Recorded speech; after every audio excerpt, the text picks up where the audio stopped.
Dev, finally, the steelworkers strike over.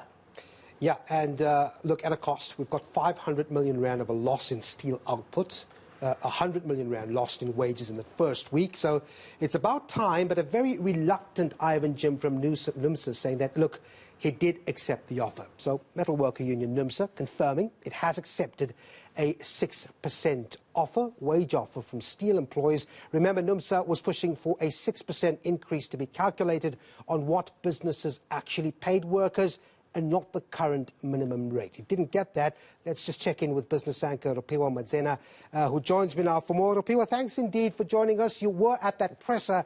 We can confirm this 3-week strike is finally over.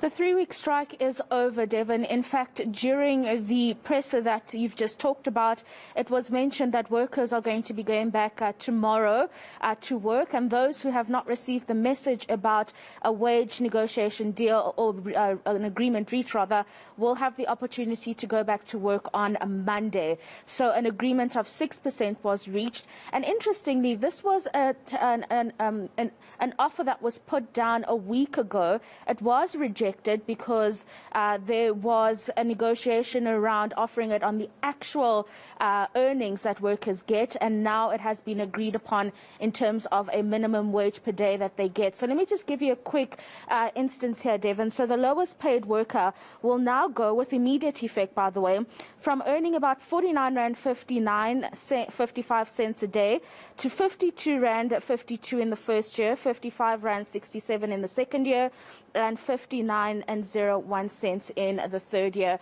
So some major improvements there in Irvin Jim, highlighting that it will make a huge difference in the lives of workers in this industry.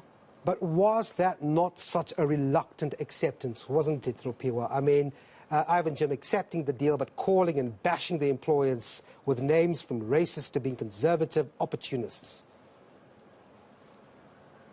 Indeed, and Mr. Jim did highlight in his acceptance of this offer that the union is not cowards. They are not cowards. They're not made up of cowards. What they did was what they are mandated to do, is to go to their members and put to the table what's been put on offer. And because livelihoods had been so gravely affected over the last few weeks, this was a decent offer that they were now willing to take up with CIFSA.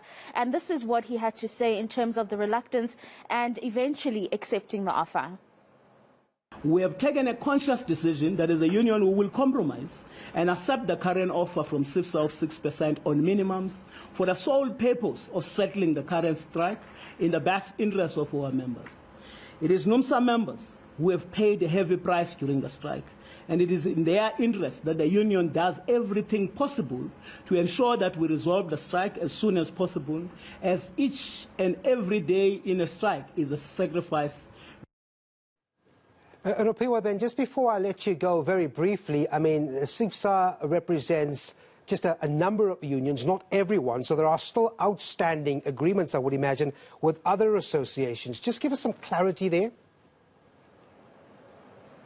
Yes, Stephen, it's actually very interesting. There are other employer associations that were involved in these negotiations, NIASA, CEO, and SIAFA. They have not negotiated any alternative percentage increase with the union.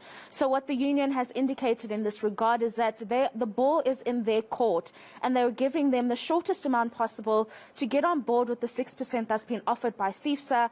Otherwise, obviously, they'll have to take matters into their own hands in terms of making sure that workers are getting a living wage. NIASA, for example, Devon, was only offering an increase of 4.28%. They have not budged. In fact, when we spoke to them earlier, told us that unions like Numsa should not exaggerate their power, and employers can only afford what they can afford in the current economic climate. So it's going to be interesting to see if the other remaining unions come to the party and offer workers what CIFSA has done in terms of 6% for minimums. All right. For the moment, Rofhiwa Madzena there at that press briefing from Metalworker Union Numsa.